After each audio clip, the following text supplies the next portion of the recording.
নমস্কার বন্ধুরা, home cook চ্যানেলে সবাইকে স্বাগত জানাই।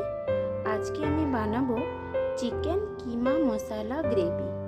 এই রেসিপিটা খেতে কিন্তু খুবই অসাধারণ লাগে। গরম গরম রুটি বা পরোটার সাথে কিন্তু খুবই জমে যাবে। অনেকেই আছে যারা গাদা মাংস পছন্দ করেন না, তাদেরকে বানিয়ে দিলে তারা এক নিমেষেই ফিনিশ করে দেবে।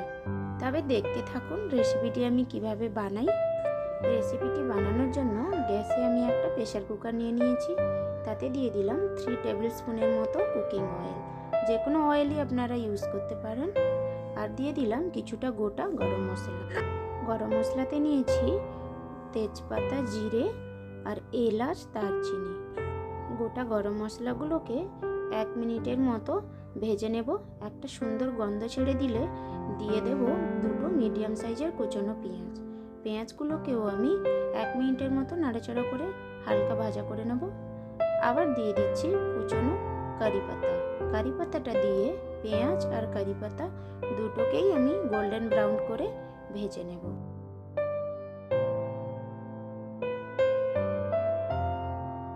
এবার দিয়ে দিচ্ছি 500 গ্রামের মতো মাংসের কিমা।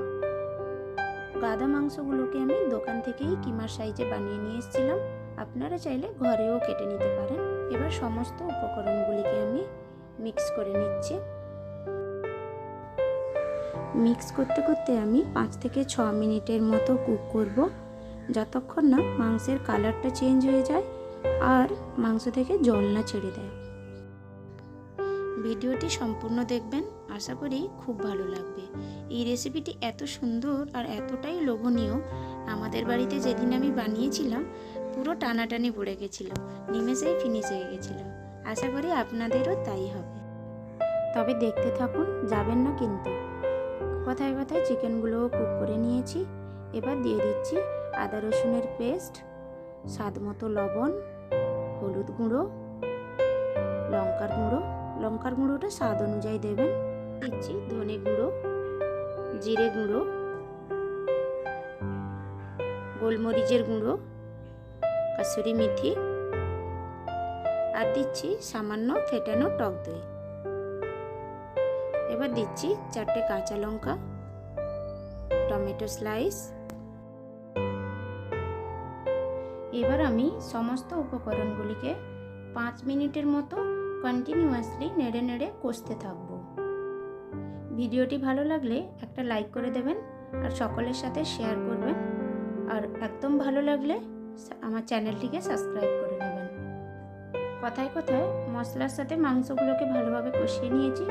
এবার প্রেসার কুকারের ঢাকনাটা বন্ধ করে 3টে মতো সিটি দিয়ে নেব হাই ফ্লেমে।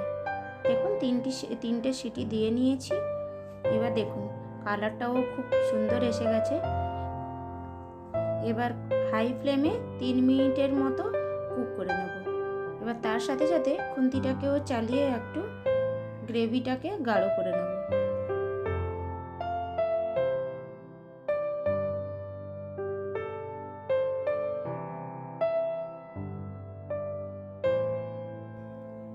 কিছুক্ষণ নাড়তে নাড়তে দেখুন গ্রেভিটাও খুব গাঢ় হয়ে গেছে আর তেল ছাড়তে শুরু করে দিয়েছে। এবার এই পর্যায়ে দিয়ে দিচ্ছি আগে থেকে কুচিয়ে রাখা ধনেপাতা। ধনেপাতাটা দিয়ে ভালো করে মিক্স করে নিচ্ছি। দেখুন কতটা লোভনীয় হয়েছে। দেখতেই যদি এভাবে হয় তাহলে খেতে কেমন হবে। কমেন্ট করে অবশ্যই জানাবেন কেমন লাগলো রেসিপিটি।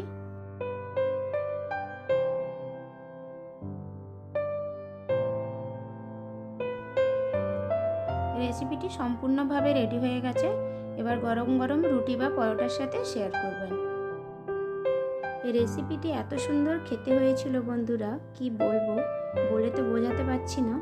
বাড়িতে বানিয়ে দেখবেন, তখনই বুঝতে পারবেন রেসিপিটা কেমন হয়েছিল।